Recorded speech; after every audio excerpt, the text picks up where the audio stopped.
This is The Grip by The Plenteous Life. Resistance is your edge. When it gets hard, you get activated.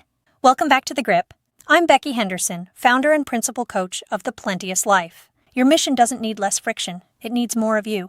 A Maximite torpedo can be handled like a toy. You can pound it, roll it, even shoot it through the wall of an ordinary building, and nothing happens. No explosion, no release, no power. But fire it from a cannon into a foot or more of steel plate armor, and it detonates. That image matters right now, because founders keep trying to solve resistance like a problem, when it's often the trigger for their next level. Here's my contrarian take on resistance. It's not proof you're failing. It's the steel plate you need to access who you're fully capable of being. For this issue of The Grip, we're not asking, how do I avoid resistance? But, what is resistance trying to activate in me? Stop resisting resistance. Put it to work. Let's dive in. Mastering resistance. Founders do a weird thing with resistance. When it's small, you ignore it. You tell yourself it's fine. You keep pushing through. You stay nice. You tolerate the half-truth. You keep the wrong person because firing them feels brutal. You keep the bloated product because cutting it feels like admitting you were wrong.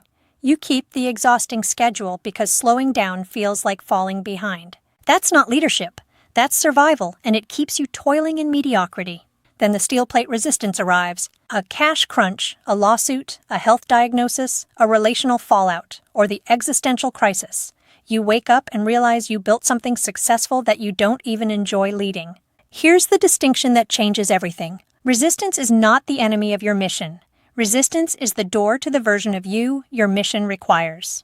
In his book, He Can Who Thinks He Can, Orison Marden says, your greatest strength stays latent until a great responsibility, a critical emergency, or a supreme crisis in your life calls it out. In other words, the greatness in you requires great resistance to fully emerge. Whether the resistance makes or breaks you depends on what you make of it. See resistance as danger, and you contract. You get controlling. You micromanage. You rush. You grasp for certainty. Your team feels it, and culture tightens.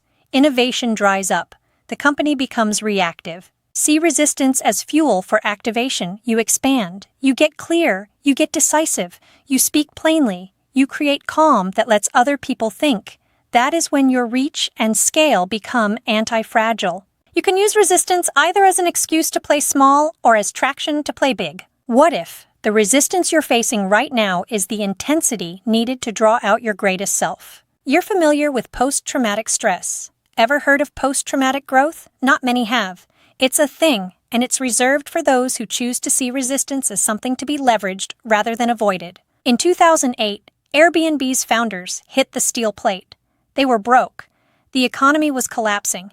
Investors weren't rushing to fund air mattresses in strangers' homes. They could have called it a limitation and folded. Instead, they treated resistance like a forge. They made scrappy choices. They got resourceful. They refined the story, improved the product, and gained traction.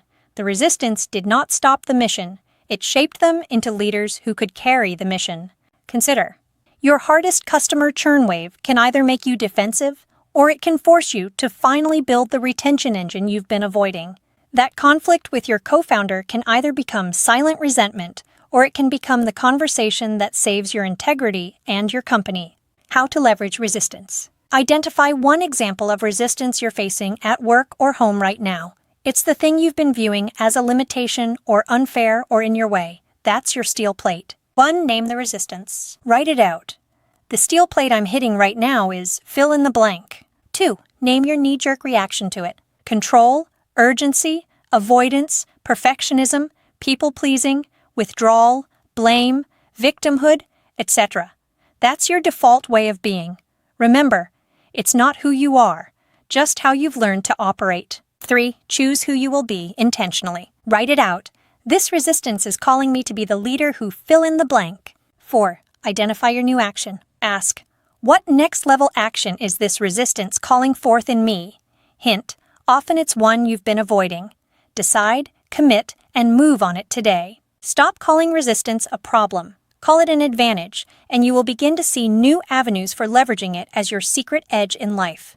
Really. Resistance is not a sign you're off track. It's often the cost of carrying something that matters. You don't need an easier mission. You need the version of you that can hold the mission with steadiness, clarity, and committed action. Great resistance calls out the greatness in you. You don't step into greatness in spite of resistance. You step into greatness because of it. So this week, shift from, how do I make it go away? To, what is it here to awaken in me? Resistance isn't blocking you. It's activating you to be the leader your mission requires.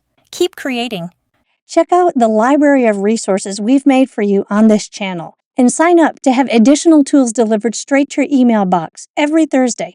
Join us at plenteouslife.com/The Grip. This has been another issue of The Grip. From all of us at The Plenteous Life, may you prosper in every way.